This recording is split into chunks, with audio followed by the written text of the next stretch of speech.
most people have lost their connections with the feelings. But it's about getting a deeper connection with yourself. Break the boundaries, break the rules. When you invest in your health and your sleep improves, you've got more energy, your relationships improve. Waking up in the morning at peace with the choices you're making. Any strong emotion is actually quite disturbing to us. I am nothing into the eyes of wisdom. I am everything into the eyes of love, and as a fool, in between I am dancing. But then it's about what do you want, not what you need. Let yourself experience deep emotion. The whole point of being alive is to be alive. When you wanted to, when you decided to let go. And it's okay, and it's fine. If you look at what you're doing, what would you say you're running towards? I've never stood outside and be like, this is the most incredible experience of my life. I feel that becoming wise comes by experience. Everyone is just trying his best. How long is it gonna take me? Just knowing that can change the life. This is just a construct of your mind.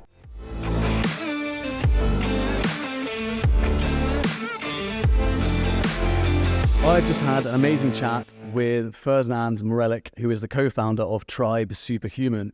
We have a really deep conversation about our philosophies on life, what it means to be human, what is the purpose of life, and how life is basically this process of learning to let go. We study the correlation between what we feel and our physical symptoms and how that plays out in our lives as we grow up, as we go through trauma, and as we experience life. We talk about how we can benefit by experiencing two parallels in life and bringing more contrast into our life. Ferdinand's got an amazing approach within his work of helping people experience a happier and healthier life through breathwork and through ice baths. You're going to really enjoy this episode, so make sure you stay tuned. Welcome, Ferdinand, to the Warrior Academy podcast. Welcome, Sebastian. Thank you so much for having me here. Great to have you here, my friend. So I've seen a lot of your content online, and for anyone who hasn't or isn't aware of you, hasn't seen your stuff, just let them know at home what it is you do and what you're about. So I hope my French accent is going to be all right as well. I will do my best to make it understandable. We'll put subtitles, don't worry. Please do. Not in French. What I'm doing, actually, we are offering a company that I have, Tribe, that is like a company that is offering wellness services internationally. So far, we have done all Europe, and now we are starting since 2023 in Dubai to offer different type of events. The main one has been like workshops, so 3 hours workshops, and said we are cracking open the heart of our participants. We are using different techniques, but the beautiful part is just like to bring back people to their heart, not just for a few hours, but for long-lasting benefits. And it is happening. It is happening. Really interesting. One of the things you said to me was, in Dubai in particular, the work that you're doing is really important. What is it that makes it so important here and so needed? So what I see so far, it's worse here than in Europe, because here we have so many stimulations that our nervous system is constantly stuck into this stress state, which is the sympathetic nervous system, whatever, if it's important to talk about science now. The thing is, like, when we are stuck into this state, we are physiologically unable to digest emotions. And what is the point to go through life? And don't get me wrong, Seb, I know you are here also to do the best. I am here as well. I'm sure you guys want the best for your life. But what is the point to get all the best if then we cannot enjoy the best restaurants because we have anxiety in the belly? We go to the best rooms with the best bed. We cannot sleep because we have anxiety or insomnia. And then at 30, 40 years old, we have autoimmune disease. It makes no sense, guys. And I feel like the time is now. We have answers for absolutely 99% of the people to get out of that state. What's really interesting there is that there's lots of things to pick apart from that, right? So, you know, there are a lot of driven people in Dubai who want to create, they want to build a life for themselves, their families, they want to do something in the world, and I love Dubai because it's a very entrepreneurial city, which is really exciting to be in. And with that drive comes the downfall of you have to withstand enormous pressure. Pressure's not necessarily a bad thing, but it then causes other issues, right, which you just alluded to. And what's interesting to me is how we then process that, or if we don't process it, what does that mean? And I guess that's what you're seeing a lot of, right? Man, you know, like, I used to be suffering so much when I was young, since I was like the puberty. I got disconnected from myself, from my emotions, because the reality I was seeing was so bad, and I was such a sensitive child that I was unconsciously deciding to, you know what, I'm not going to feel these things. I'm just going to lock myself away. Started to become colorblind, not being able to hear, smell enough. and everything gets lost because the body protects himself from all these bad emotions. The thing is, like, now in the modern world, and as much as I love it, most people have lost their connections with the feelings. So we can keep building more buildings higher and higher if we cannot enjoy the view. It makes no sense. So that's what I'm bringing, a balance. So enjoying the view for you isn't just about being healthy and not being sick, but it's about getting a deeper connection with yourself. So I feel like there's a sentence that I love, is that we have forgotten what we have forgotten. Yeah. So it is hard for the mind to convey this idea that there is another way to live. And guys, trust me, like, I was out of this idea myself. Don't talk to me about spirituality 5 years ago. But it is not about spirituality. It is about, we can go through life, do exactly the same actions that we are doing now. It is not about hugging trees and living in a field and just dancing all day. No. It's about going through life in another part of our nervous system, where actually we process fat better, we breathe better, we sleep better, we are getting muscle better. Everything is just working better. But more than that, once you're connected to your emotions, it's a compass to go through life. Do I love this man or do I hate this man? Do I keep on going here or I stop here? Do I love this job or do I don't love this job? Because if we keep following the construction of the mind, we are actually going so far away from what nature meant for us. And I strongly believe that want what you want, but make sure that you don't want something that is too far away from what nature meant for you. If you are a man of 1.50 meters, do wrestling. Don't try to do basketball. Nature didn't make you to do basketball. You can play, of course, around that. Don't get me wrong. Please break the boundaries, break the rules. But I see so many people suffering because they're going away, too far away from what nature meant for them. They're fighting against the grain. They're fighting against nature, God, whatever you want to call it. I feel like by reconnecting a little bit to ourselves, we get answers. And we're like, my God, you know what? I can do that differently. And I'm losing weight, and I gain muscle, and I sleep better, and I connect with people better. My relationship with my wife, my kids, everything is better. At the end of the day, I am not here to talk about spirituality. I am not here to talk about having an efficient way to go through life, where we don't burn too much our energy, but at the same time, we still get results. It's easy to go through life, which you're very driven, which I imagine a lot of the clients you've got are, and lose track of the important things. Part of that is their health, and there's a great quote out there, and we've got, you can have lots of problems, but if health is one of the problems, you've only got one problem. It's done. Yeah. Right? Like that is the core foundation. And I think it's really easy, to go through life without thinking about that, having that front of mind. And one of the things I realized as well is it's very easy to make sacrifices which damage your health subconsciously. And then it compounds over the years.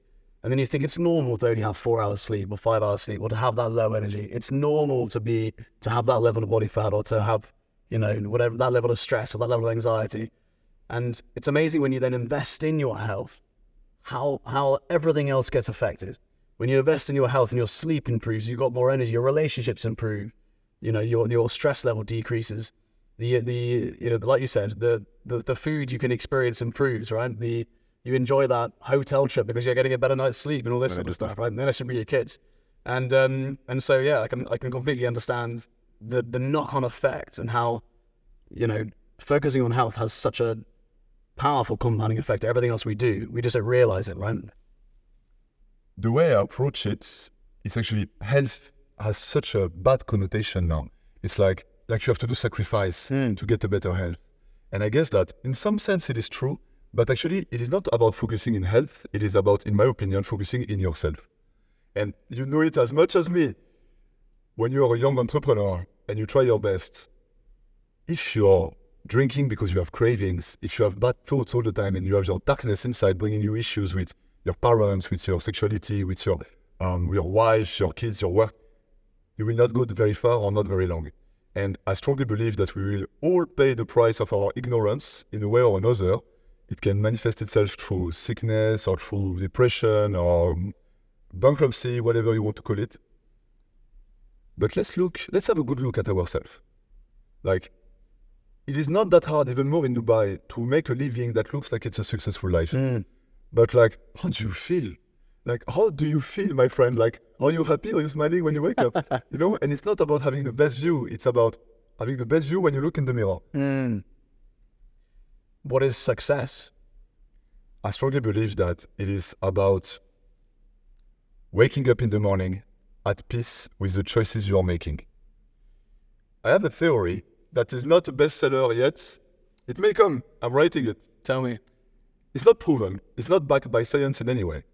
But it's that the concept of the yin and the yang, I love it. There's a bit of black in the white, a bit of white in the black, and everything is just balancing itself. Maybe, actually, every good action has an immediate, more or less immediate, instant negative effect somewhere. Yeah, I totally agree with that. Knowing that, can we just be a bit more at peace with who we are? And I see so many that are like, I want to change the world, or on the opposite, I don't know what to do, I'm a bad person. Let's remove this weight from our shoulders. Can we forgive ourselves for a moment, just looking at what we have, and try to do choices that make us feel at peace a little bit more every day? I feel that's a massive success. I think that's a great way of looking at it.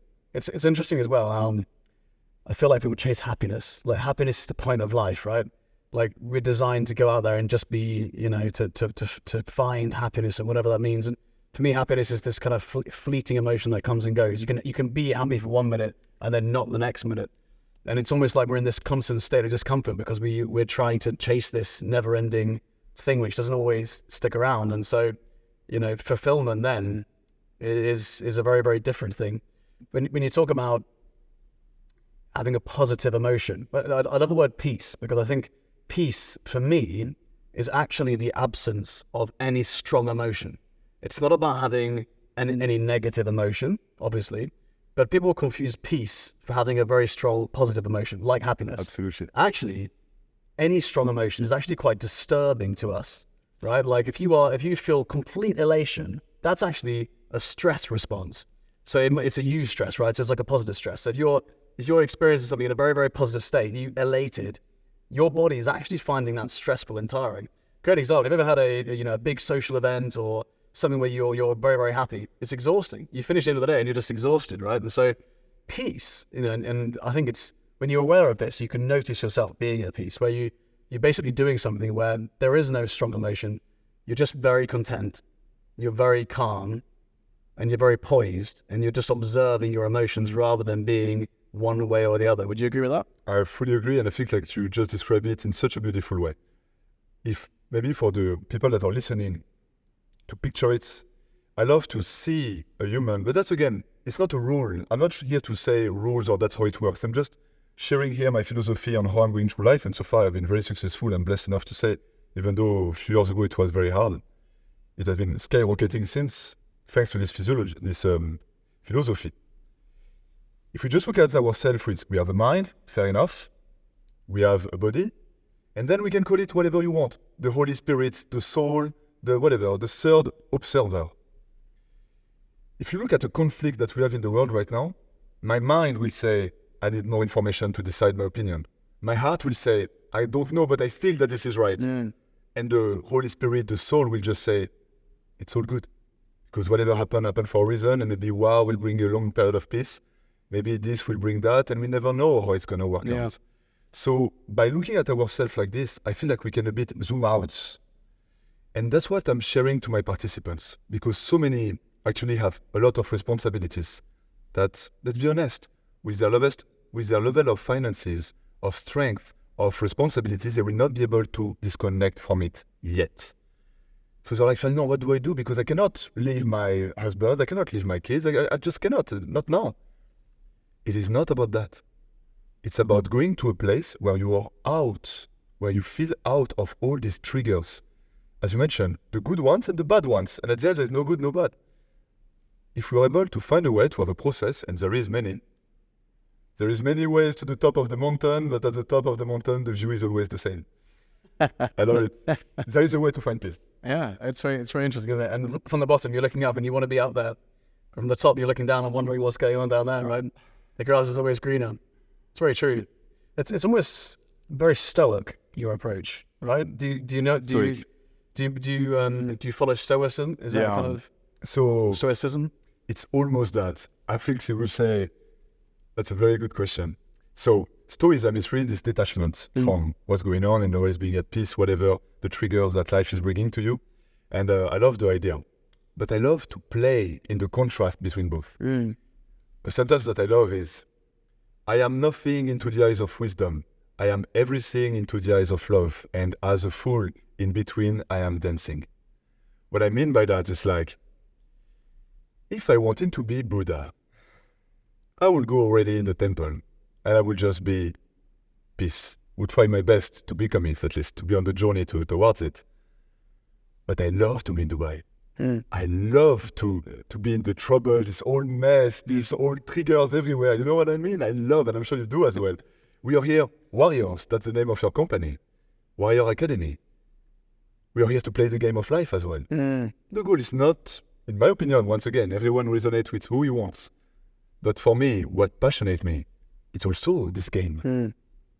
I feel like once you worked quite hard on yourself and then on your business, you can very quickly end up in a situation where it's more or less okay to have a safe space. More or less. You have food on the table, you have a roof above your head, you have more or less a bit of time. If you work well, it's going to work out, I think, in a few years. Or even less. But then it's about what do you want, not what you need. Look at you.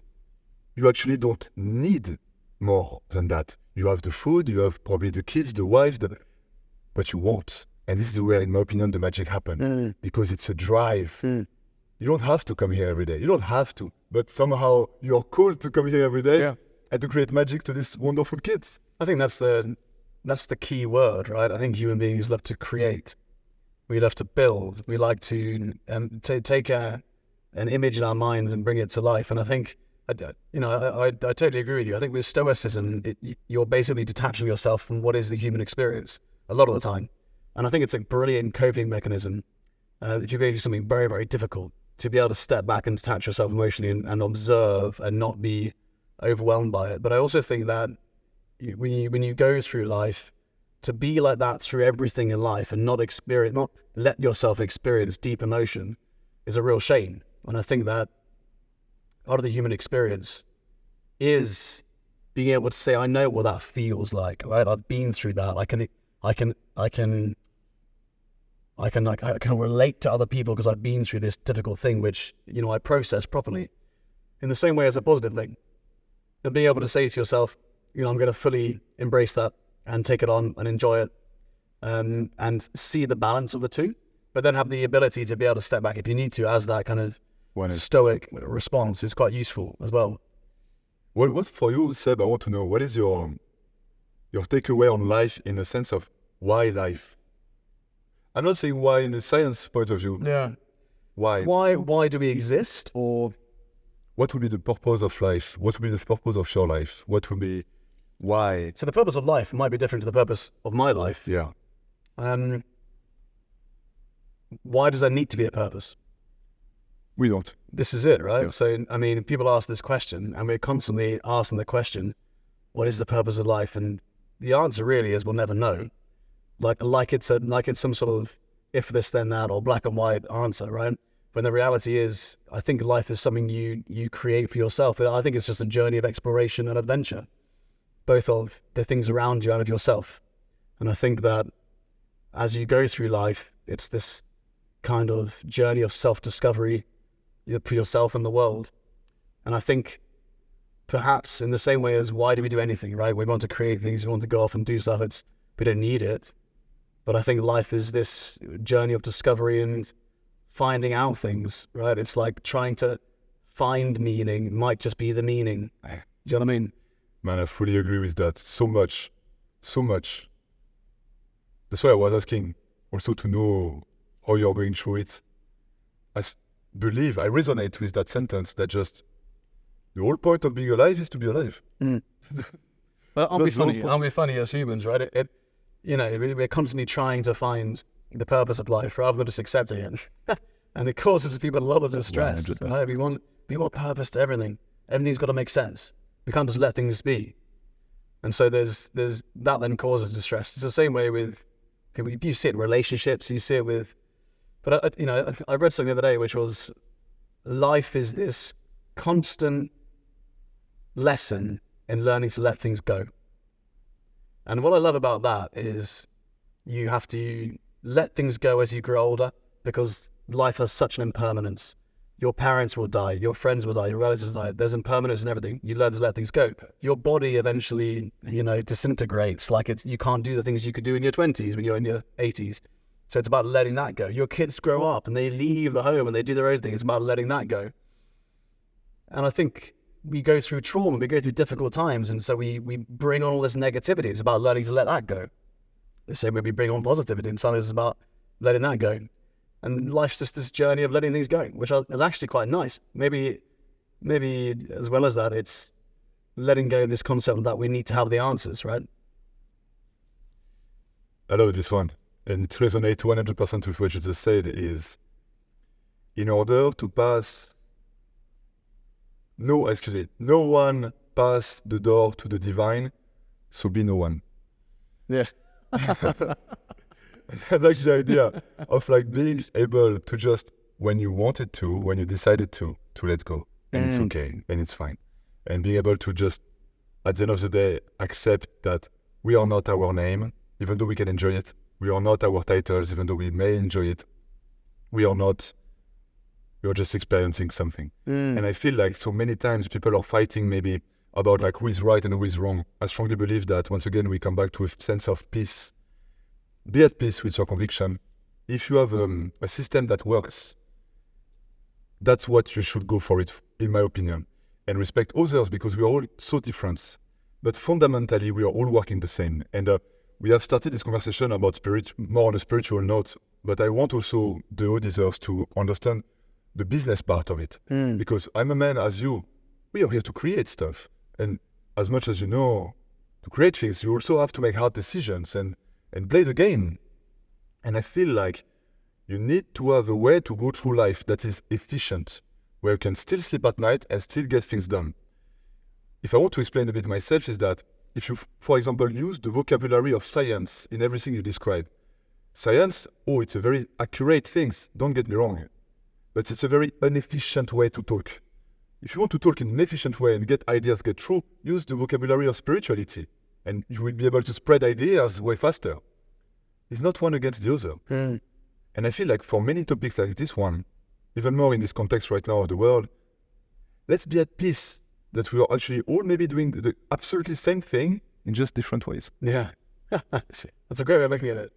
I think when you look at people who are very successful, and this again looks at our conversation about balance, right? If you look at people who are very successful, there are two energies at play which force them to get out the door and do anything in the first place, right? They're being pulled by something and they're being pushed by something. This is the way I see it. And so if you look at some of the most successful people on the planet, the unicorns in their industry or whatever it is, business owners, sports people, whatever it is, they are normally running towards something because they want to achieve something, because they want to feel that positivity from what they achieve, but they're also running away from something. And we rarely see the imbalance and the distress that causes the individual, right? But we rarely reach the pinnacle of something unless we've got those two driving forces. And what I've realized is that the people who reach the top have the biggest disparity between the two, right? They've got the biggest thing to go for and they're running away from the biggest thing. So if you look at what you're doing, what would you say you're running towards? And if you kind of look deep enough, what would you say you're running away from? I've been working on myself now since years and trying my best to clean myself from what we can call in a very simple way traumas. And I feel like I've done great work, but I'm a student for life. And if I want to say what remains is that I feel at peace now to spread a message that resonates with people and make them, it seems like, having a better life. So I am running away from having to justify myself for my actions and my being. This is what I'm running away from, but not in a sense of fear anymore. But if I have to reply to your questions, I will say that. And what I'm working towards is the excitement, the experience. Last time someone asked me, like, do you want to be famous? And I replied, I don't want to be famous for the benefits of the fame. I'm blessed enough to say that I'm already very happy with what I have, but I would be very happy to be famous in order to just be able to talk without having to justify anything. And that's what's happening actually right now. I'm very happy about that. And what I mean is that just find ways to create a life that allows you to do what makes you feel happy and at peace in the more efficient way. So I can use my energy to take care of my family, to do the things I love, to enjoy, to help the world the way I believe it helps. And that's it. But at the end of the day, now without trying to reply to your question, I really feel at peace. I feel like my basic needs has been filled, and now I'm just doing things that I love and that I want. And I love falling on the floor. We were talking about martial arts many times. I love failing. I'm actually, last time I said in a podcast, like, my life has been such a succession of failure that it started to look like a success. It's just failure after failure. We've got a saying in the Warrior Academy that you earn your losses. You earn your losses, right? It's like you don't get the 1 out of 10 success, which is up here, until you've earned the 9 losses, right? 100%. That's a really interesting way of looking at it. Maybe the winner has been the longest loser. The biggest loser. And this one is the most consistent loser is the winner. The most consistent loser is the winner, exactly. The most successful loser, yeah. Exactly. Who's the best at losing consistently without giving up? That's the winner. That's it, right? I mean, that's a really, really good point. It makes me think about something, many times people say, yeah, but how do I grab this confidence? Because now it looks, many times when you listen to this podcast, you're also a very successful person in very different aspects of your life. And I feel like sometimes it might be scary from someone that is starting from the beginning and is like lost, no money, maybe addict to some substances. And just a quick shout out to the guys at Shield who manage this podcast, come up with the strategy behind the podcast, help me schedule interviews, as well as do all of the editing and the producing of the podcast. Without them, we wouldn't be able to produce this podcast. If you would like to create your own podcast, I can't recommend the Shield team enough. They have done well over 100 episodes for me over the last few years, and I've been so pleased with the results. So have a look in the description of this video or the podcast episode, and you'll see how to get in touch with them yourself. Do not be afraid of your own power. And at the beginning, the only thing you have to do is to keep standing up once again. Yeah. Fall. Lose all the friends you have to lose, all the family you have to lose. You will go back to it if you have to. But just stand up once again. And it will find its way. I hit so many walls and I lost myself so many times. But I never stopped, keep on going in a way or another. And I feel like this is the main key point I have to share. And I think it's also very resonating with your spirituality and your philosophy of life in martial art as well. Just keep on trying. And at the end of the day, the outcome doesn't matter.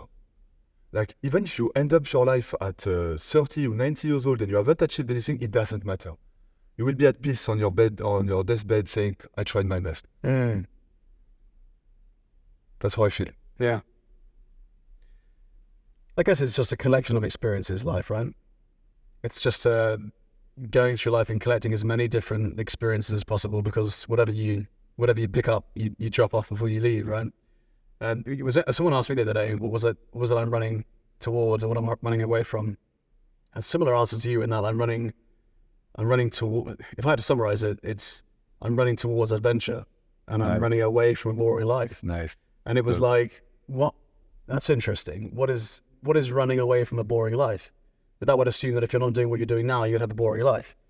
And I was like, yeah, well, I guess for me, a boring life is a life where you don't fully maximize and fully experience and squeeze the juice out of the lemon for every aspect of your life, right? And sometimes that approach is not a balanced approach. Sometimes it means that you are bringing imbalance into your life, but you're then experiencing more. And there's so many things in my life that I've done which have been imbalanced. And based on the lens that someone else would look through, they would say that looks imbalanced, right? You're doing too much of this, too much work, or too much sport, or too much this, whatever it is. And it's very easy to look through your own lens on someone else's life and to give an opinion. But you're living through a whole different set of values to them. And so for me, you know, when you talk about things like work-life balance and this sort of stuff, for me, it's very easy to say that it's okay to live a life that has a wide variety of balances, right? It's like, you know, throughout my life, when I look at the big picture, everything's balanced. But when you zoom in, you might go through phases where things are completely imbalanced. Do you experience that as well? 100%. And actually, I believe that balance sometimes has been diminished in terms of the way we see this world. Because balance is also about enjoying the contrast. I love to be too much. And if you get into my personal life, you can see it in so many aspects. But I know also how to be right in the balance. And I feel like this is the play that we are playing. It's exactly that. You're the kind of dance through life, right? If you really want to experience life, you have to experience contrast. This is what I've decided to do now in my life. I've realized that, you know, I'll go to I went to go to the UK, for instance, great place for this, and it would be raining outside, and I'll be like, oh my God, this is the best rain ever. You know, like I've never stood outside and be like, this is the most incredible experience of my life. Yes. But you do 2 summers in the UAE and that rain in the UK is suddenly the best thing you've ever had. And it's funny because, you know, what I realized was if you had to look at lifestyle design and create the best life for yourself, you would fill it with contrast. Like if you wanted to have the best emotion around the things that don't cost any money, like standing outside in the rain, what would you do to make that the best emotion ever? Well, you would spend a long time in the sun, right, in a lot of heat. And so sometimes the things that are really difficult for us actually create so much joy. And I think that for me, it's about finding contrast. And so I've tried to design a life now where I can spend time in the mountains, time in the sea, time in the desert, you know, time in the forest. And just a lot of that has to do with being outside and experiencing that contrast, You know, we go to Thailand once a year or so, and we spend time on an island where it's just so quiet, and I'm just, you know, just me and the kids and my wife just walking around. There's no one there in the jungle or whatever. And then you compare that to Dubai life, where it's fast paced and we're just non-stop, right? And so if I was just in Thailand, living that very sabai, relaxed life, it would be unfulfilling for me. Yeah. But if I was just in Dubai, living that fast paced city life, it would be unfulfilling for me. And so what I realized is that it's about constructing a life full of contrasts if you want to maximize it. I cannot agree more with that. And that's lovely the way you say it, I guess. And this is how I feel that we can distinguish this, that we can separate people that has learned wisdom, that know the wisdom, and people that are wise. That's a very massive difference. I feel that becoming wise comes by experience. And actually, I strongly believe that traumas, what we can call traumas and wisdom, are actually absolutely the same thing. They both come from a source of stress, of very like extreme contrast, or at some point something was putting you into discomfort. But then, because we haven't learned how to work towards this situation of stress, we keep this emotion stuck with us and we look at it with the lens of fear. Instead of, if we are able to go back, there's many ways to do it, to go back to this past experience of stress and look at it with the lens of faith, then it's wisdom. And I looked at some interview of Francis Ngannou when I invite everyone to look at this man anyway. The way he talks, it's so wise, calm, at peace. I'm sure this man has never went through the spiritual journey of awakening, but I'm sure he's doing a lot of things. But he's experienced it. Experience of life, the most craziest life ever. Yeah. And the guys, he's like this. He's aligned. And I feel like, let's not underestimate the extremes. Well, if you had to create someone who was wise, would you just give them an easy life? No. You would give this person, this individual, so many trials and challenges and tribulations and trauma. You would put that individual, that character, through trauma in order for them to grow and experience post-traumatic growth. And then as a result, not in spite of, but as a result of that trauma comes experience, right? Which, man, your story is insane. Like, you broke 2 of your legs body jumping. Yeah, it was a base jump off cliff in Switzerland. Both legs, both feet, both ankles.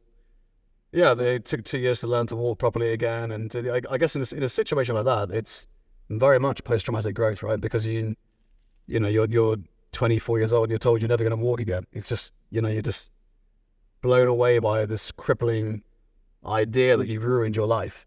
But you've ruined your life, and now you need to sit in a wheelchair and watch the things that you could have done. That's brutal, right? But I think if you're the sort of person who's resilient and you've got a strong character, you're able to overcome those things, right? And it's like you're able to process it and use that experience to actually benefit your life in the long run, which is what I think I did. And it was something that if I had to look back, people say to me, if you could go back and stand on the edge of the cliff and tell yourself not to jump, would you do it? I wouldn't say a word. I would let myself go through that, every bit of it, twice again if I needed to, just to become the guy I've become, as a result of it. And I think that's, there are times when at your lowest going through that where you wouldn't feel that way, but now I've gone through it, I'm able to look back and say that, right? One that I love is, in order to live a fulfilled life, we have to be willing to die over and over again. Right. And it has nothing to do with having multiple lives. It's about being able to fail to the lowest possible and still rise up again. And you're a perfect example, man. How are your wooden legs going, by the way? The truth. I heard you coming to the corridor, My pirate leg. Yeah. Pirate leg. Yeah, it's funny. I think one of the most important traits we can have as a human being is courage, right? Because it influences everything we do. I think if you have courage, which is like a muscle which you train and you can learn to use, you access areas of life which most people who don't have that, don't access. And it's one of the things where, a coward dies 1,000 lives, right? And it's like, if you've got the courage to go and to take on challenges or to do the things, to experience that imposter syndrome and do the thing anyway, or put yourself out there, it enriches your life so much. I swear, Seb, what you just described, it has to be sometimes transposed to more than just performance, physical performance. And I'm saying now to you, even though you know it, of course, it's more for the people that are listening. What I realized, and what many did, is that courage, it is not just about jumping from a cliff, even though it was amazing, and I invite everyone to do it as well, with the nice parachutes. Yeah. Hopefully with a parachute. Yeah. With a good parachute. But courage is also saying to your dad, I love you, I forgive you. Saying to your woman, to your kids, I love you, I forgive you. To say it to yourself as well. To be able to forgive the people that has hurt you. Finding peace in things that actually has been very maybe traumatic at a certain moment. And I still like a very beautiful way to peace is unconditional forgiveness. And my participants, I am not negotiating with them on that one. When they pass the door, I said, guys, you didn't know it, but we have a contract together now. Unconditional forgiveness. And I don't mean that we have to accept everything in our life. Let's choose very wisely what we accept and not accept. But we forgive. Because everyone is just trying its best. And I feel like sometimes we are getting very emotional to things that are happening to us from others or from situations, but everyone is just trying its best. Everyone just tries to survive, to have an okay life. And sometimes it hurts, but it takes courage to do it. Yeah. And what you're saying about forgiving, which is ultimately letting go, right? And one of the things I said here was life is this process of constantly learning to let go. And a big part of that is forgiveness, because we hold on to the emotions and strong feelings about something or someone. And then what we repress, we express in a way that can be physiological, right? It can be psychosomatic. So many people I know who have held on to negative emotions or trauma and haven't properly processed it or forgiven people in their lives, they've gone on to have physical ailments, and they've gone on to have anxiety is a great example, right? It's like anxiety is then linked to gut health, and it's like suddenly you're getting indigestion, you're getting IBS, all these different things, and it's because you're getting anxiety. Well, why are you getting anxiety? Because you've not forgiven, you held on to certain emotions which you haven't processed. And it's amazing how in the West we are completely disassociated between our emotions and the physical response of that. Yeah, true. You know, Absolutely. and it makes complete sense when you just understand it. But like, sometimes you got to experience it before it clicks, right? I feel like you have to accept it at some point. Exactly. Yeah. You have to let go science. Yeah. Like, let's for a moment let go science and accept that, yeah, maybe most of the things that happen to you in your body comes from an issue of the mind, of the nervous system. And I'm talking to you right now. I am proud to say that I am quite healthy. I am quite strong. I am sleeping well. I am not drinking, taking drugs, anything since years. I still party a lot. I love dancing. I love singing. I love having a lot of people around me dancing. I don't take anything. I don't need anything. I have more energy than ever. I'm having more fun than ever. But at the beginning, guys, I was weighing 20 kilos more than that. I was drinking beer at 7 a.m. when I was waking up, and it was the best beer of the day. Really? Taking drugs as well. Completely very bad relationship with my family, with the women I had. Everything was just horrible because I had a very bad relation with myself. I had a very bad relation with my body, my nervous system. So everything was just going wrong. But once you start this journey, I used the breath. In my opinion, that was my way, but there's many ways. I used the Wim Hof method.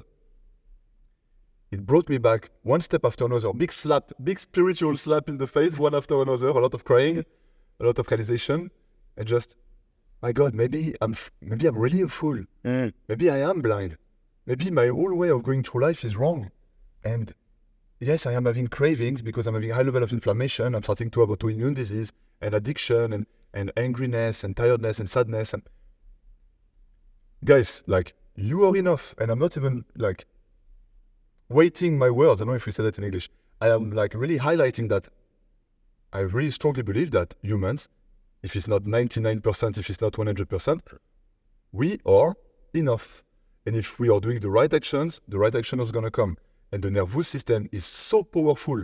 And sometimes people are afraid of their own power. And that's why they stop themselves from growing. But if you do the right thing for a certain amount of time, and I am not talking about forcing. I don't believe in forcing things. When I stopped alcohol, I didn't force myself to stop drinking. I did what needed to be done by making my inflammation go down, creating an environment that was more healthy, more at peace, and slowly but surely, at some point I took a beer and I was like, my God, this is ethanol, this is poison. And I even tried a month ago. I was like, guys, you know what? I'm going to try to drink tonight. It has been 3 years. I was like, I'm going to try. I took a bit, wow, disgusting. Yeah. Because the nervous system has realigned. And it's easy to say no. But I'm sure the same for you. Now it looks like it's easy to say.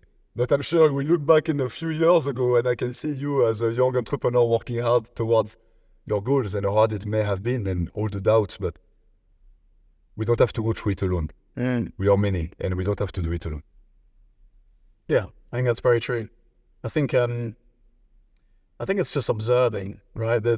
Especially when it comes to addiction or things that you're maybe unhealthy for you. And I love what you said about the environment and changing your environment. That's one of the key things. Is it's very hard for you to change who you are or what you're going through if you're constantly then back in an environment which reinforces the previous version of yourself, right?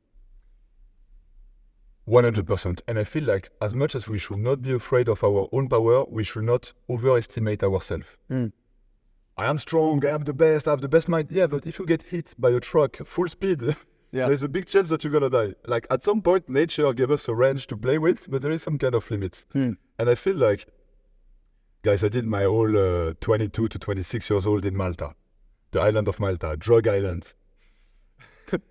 Like at some point, yeah, you can try your best. I'm not saying that everyone takes drugs over there, but if you have already a pattern that I used to have, it's just not the best place to be in order to live in a very easy way, in the most easy way, a healthy life. And that's it. And then it depends on what you want. But if you want to be fully spiritual and at peace and no cravings, okay, go to a ashram, go to a temple. It will be much more easier.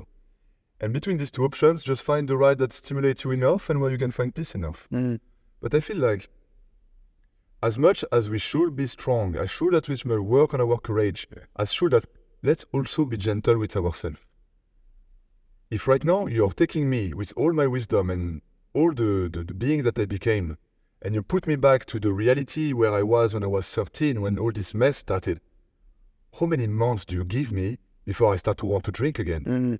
Like if I am under the rain all day with no money, with people that are only toxic and negative and closed mindset, how long is it gonna take me to start to have the trigger again to want to drink? So at some point, let's work on the triggers, not on the consequences of the triggers. So give yourself a head start by changing your environment. 100%. Being aware of what it is you're struggling with and then processing that. I mean, you focus a lot on breath work within your work. Breathing, for me, is such a fundamental part of being a human being. And isn't it funny how we're equipped with such a powerful technique to cure so many of our ailments and issues? Primarily, anxiety, I think, is a great example of that. But we just do it. We just breathe like idiots. We have no idea, right? And it's even you go through trauma in life, or you go through a traumatic incident, and then it affects your diaphragm and your breathing for the rest of your life. You can be, having very short breath, for instance, because of a previous experience you had. The body kind of stores that data. That was a really interesting learning curve for me. And I think if you learn how to deep breathe and you go through some sort of learning, even if it's basic, to understand breathing and the power your breath has over your body and how you experience your body. I think that's something that martial artists do or used to do very, very well. I do it with my kids. I get my son and daughter to breathe if they're feeling stressed, and it's amazing now because I'll just, I look at them and I say, big breath, and they'll do 3 or 4, and I'll watch my 3-year-old just calm himself down, and I'm like, well, 3-year-old can do that, especially my son, who's pretty wild.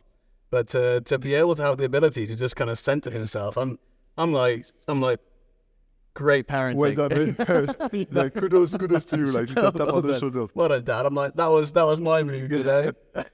But it's an amazing skill, right? An amazing skill to pass on to your kids if they can learn to do it. And it's they need reminding, but eventually they won't need reminding, right? And it's a coping mechanism which can serve them for life.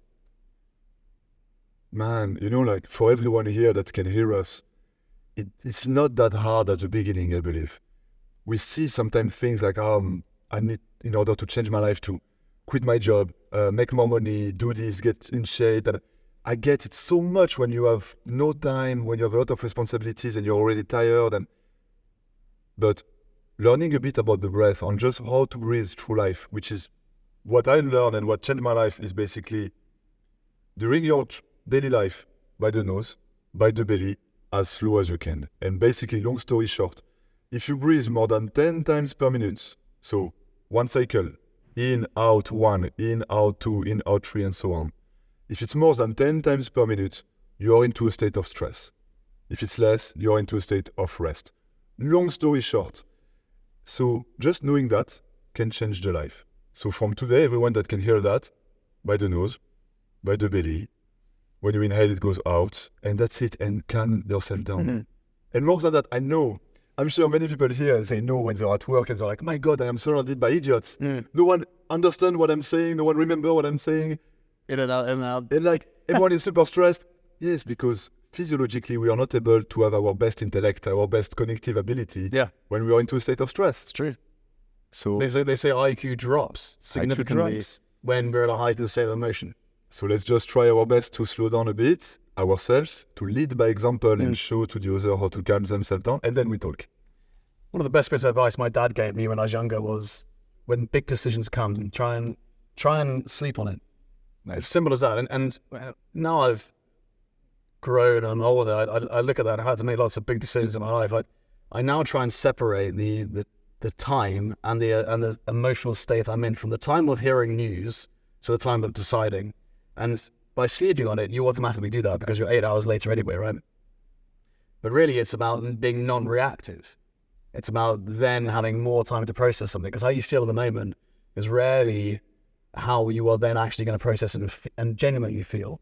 And of course, sometimes we're in a situation where we can't create that separation in time. So we've got to create that separation in state.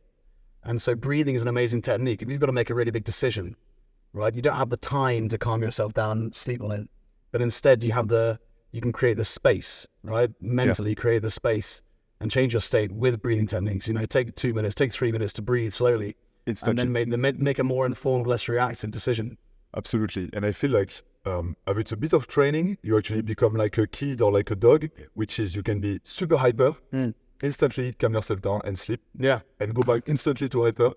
Like your dogs when there's like the postman and then it's just sleeping on the And you couch. need it, right? Like just being completely calm all the time is not good. No. Sometimes you need to be at a very heightened state of emotion to perform at a high level, right? 100%. And I feel like even the word stress became such a bad word in itself. Like, let's just be able to play on both sides and that's it. Let's be holy. Then very much of the time, the more I talk about science, the more the spiritual words come. Let's be holy, both sides. And I feel also like with the breath, you're able to actually very quickly become so much more of yourself. And don't get me wrong, it is easy to be strong when we are in a safe environment like this one. It is when you're into a state of stress, crisis, you're tired, you cannot do anymore, you have to make quick decisions. This is where you have to be strong. And how do you do it? Like, it's not just you can slow down a bit your breath, 5 seconds, 10 seconds, it's already makes such a difference. You do a lot of work with ice baths. Obviously, ice baths are very popular nowadays. What is it that's so special about it, in your opinion? So I will say something that I hope no one have heard yet, because of course there is all the benefits about the cardiovascular system, lymphatic system, nervous system, okay. But there is something that I love. During my events, for example, we are, I hope, so far it has been worked so far, they are into a certain state of deep state of rest. And then we do an ice bath. When you get into ice bath, you have a very big spike of adrenaline. What is happening is that physiologically, when we have a spike of adrenaline, of course, there's many benefits. Inflammation goes down, serotonin can be released, which is the hormone of happiness. Amazing. But more than that, when we have a spike of adrenaline, actually, it engraves in our nervous system the state that we are in. It comes from very long time ago, is that if you're walking like this in nature and at some point a tiger jumps on you and you survive, you will remember it for the rest of your life to be a bit more careful when you walk in nature, that there's not a tiger behind you. So this spike of adrenaline engraved the moment into your nervous system. So when you have this beautiful experience before, when you are within yourself, a deep state of peace and higher consciousness, we can even say, and then the spike, then it's engraved. It becomes a bit more who you are. Instead of just leaving after a breathwork and as soon as you're in the traffic, it's gone. So you take a moment in time and you solidify that as a memory. You solidify that moment into your nervous system. We at the Warrior Academy, when we train the instructors, every year we do a grading for the instructors and we assess them, and if they're ready, they get their next belt and so on. I always finish it with an ice bath. Nice. And it becomes a very memorable event, right? And so we stick it to 5 degrees and everyone goes in there, and I try and encourage everyone to get their head under and to focus on their breathing. And you can take the most experienced martial artist, brilliant competitor, whatever it is, but you stick them in cold water and you see a different version sometimes. And I think that's quite brilliant, because we're taking them out of their comfort zone, right? This dojo is their comfort zone. And so what I love about that is it gives me an insight into this individual's level of composure. How are they able to compose themselves? And, it's more to, but they're not going to reap all the benefits of ice baths just in one quick session of that. And sure, there's some element of recovery and reducing inflammation and so on. But for me, it's more about how they then are able to calm themselves, because everything, when you go into super cold water, everything is telling you to kind of react and to get out, and your body's in shock, right? And what I've learned as I've kind of gone through this over time is that it's very much to do with how you control your breathing in that, especially in the first 30 seconds or so. Now, I haven't done Wim Hof, but for me, I've found that if I do fast, repetitive, deep, powerful breaths in the first 30 seconds, that immediately calms me down quite a bit. And then I focus on slow breathing after that. What is your technique in order to remain composed in ice water? So it depends on which state you are before getting inside. Right. If you're already into a state of stress before getting in, or you're already into a state of peace. But take a moment before getting inside to just connect with whatever you want. It can be your breath, it can be your heart, it doesn't matter. It's just to activate the connection between the mind and the nervous system of the body. So feel where you are at.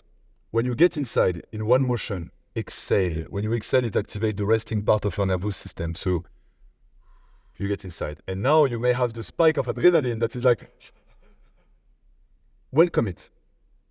Welcome it. Do not try to force against nature, but slowly try to go back step by step without forcing into a breath of rest, which is by the nose, by the belly, slowly. Relax muscle. We surrender. When you're into water that is 1 degree or even more than that, 5, 8 degrees, it's stronger than you. It can kill you. That's why we're getting inside. It's fight or flight. And of course, your mind is trying so hard, in a very smart way, actually, to make you get out. And that's what I'm saying to my participants. I say, I know that the fingers are going to burn. I know your toes. I know the skin. But actually, this is just a construct of your mind. If I remove your brain right now and I put you into the ice, you will probably survive without any issue 20 minutes. But we have a brain, and the brain is not used to this situation, so it's trying its best to make you survive. I'm sure you know it even better than me. If you break your leg, if you burn your hand, it's going to last how long? For months. You're going to feel the burn for weeks. But sometimes people get into the ice and they say, one day I had someone that says, Ferdinand, my bones are cracking. Oh, really? Wow. And I said, no, no, it's just a construct of your mind. And as soon as you get out of the ice, 5 minutes later, you're okay. So what was it? A pure construct of your mind. So we are actually showing our participant with this ice bath, not about becoming the ice king or the ice queen. It doesn't matter about the cold itself. It's about our relation, our perception to reality during a situation of stress. And then I'm saying simple stuff to my participants. For example, I say, do not honk anymore your car, except if there is like a very urgent, excessive moment of urgency. Do not honk. When you honk, it just brings everywhere around you and within yourself spike of stress, pointless. So every time you want to honk, it's like going into the ice. Breathing is an action. Sometimes people still see breathing as a boring thing. It's an action. When you know you should shut the fuck up, breathe. When you know you should not take action right now, you should take a step back. You were talking about timing. Breathe, see it as an action. So we are kind of biohacking the mind by thinking that it's doing something. It's beautiful how we are made as humans. All the patterns that we have, they have been engraved in ourselves because the mind just wanted us to survive. And if we are talking to each other right now, we have done quite a good job. But so far, what I saw is that the reality keeps evolving. But these past patterns are still there, sometimes from very young childhood. And they are stopping us from just becoming who we are supposed to become. It doesn't take very long to actually remove them, or most of them. There is always work for life, but sometimes it takes so many years of school to put inside some type of patterns, It takes years. For really send them all to me, give me 3 days, and they already are back to a certain state of nature that is pretty healthy. Amazing. Doesn't take too long. But they have to believe in it. Isn't it funny how some of the most basic things that we've typically got access to quite easily, like breathing, like ice baths, can teach us the most about life and So much. be the most useful thing. I love what you said about when you're doing an ice bath, it's about surrendering, right? And it kind of concludes this chat quite well because it goes back to what we were saying at the beginning, where life is just this process of letting go. And the ice bath is like a perfect microcosm of that, right? If you can learn to let go in the ice bath, something so extreme, Let it go. you can let go of a lot of stuff in your life. 100%. What's the best way for people to get in touch with you, and what's coming up? What can we invite people to go along to see? So Instagram, Ferdinand Thor. I still left Thor at the moment. It's an old surname. I don't know why it's still there, but Ferdinand Thor. Or Tribe. You type Tribe Dubai, Tribes Superhuman on Google, Ferdinand Thor, Tribe, you will find me. Dubai Ice Bath, I guess I should pop up somewhere. Any events coming up? Yeah, we have big events once again at Aura Sky Pool on the Palm. Oh, cool. In November. Beautiful spot. The best. We are actually offering only premium venues. We have actually the Sky View downtown. That should be soon confirmed. Not yet. I hope it's going to be done when the podcast is out. Singapore coming up. We have retreats in Europe. We are climbing mountains in short. We are working deep into the nervous system. And so far, big love to the whole tribe in Europe and Middle East. Thank you. Thank you so much, Seb. Mate, thank you for coming along. Thank you.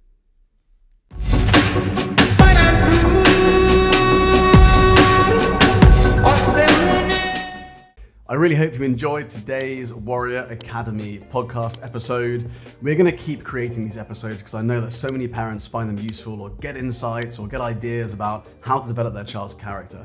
But it all comes down to the 3 C's: confidence, conduct, and concentration. So if you want to get a deep insight into the levels of confidence your child has, the level of concentration they have, or the level of conduct they have, so that you can actually put a score next to it and then work towards increasing those scores like we do in the Warrior Academy, then I'd love to invite you to fill in the Breakthrough Area Assessment. It takes about 5 minutes of your time, and you will get a personalized PDF report on your child's 3 C's. To access the Breakthrough Area Assessment and find out your child's 3 C's score, all you need to do is go to www.breakthrougharea.com.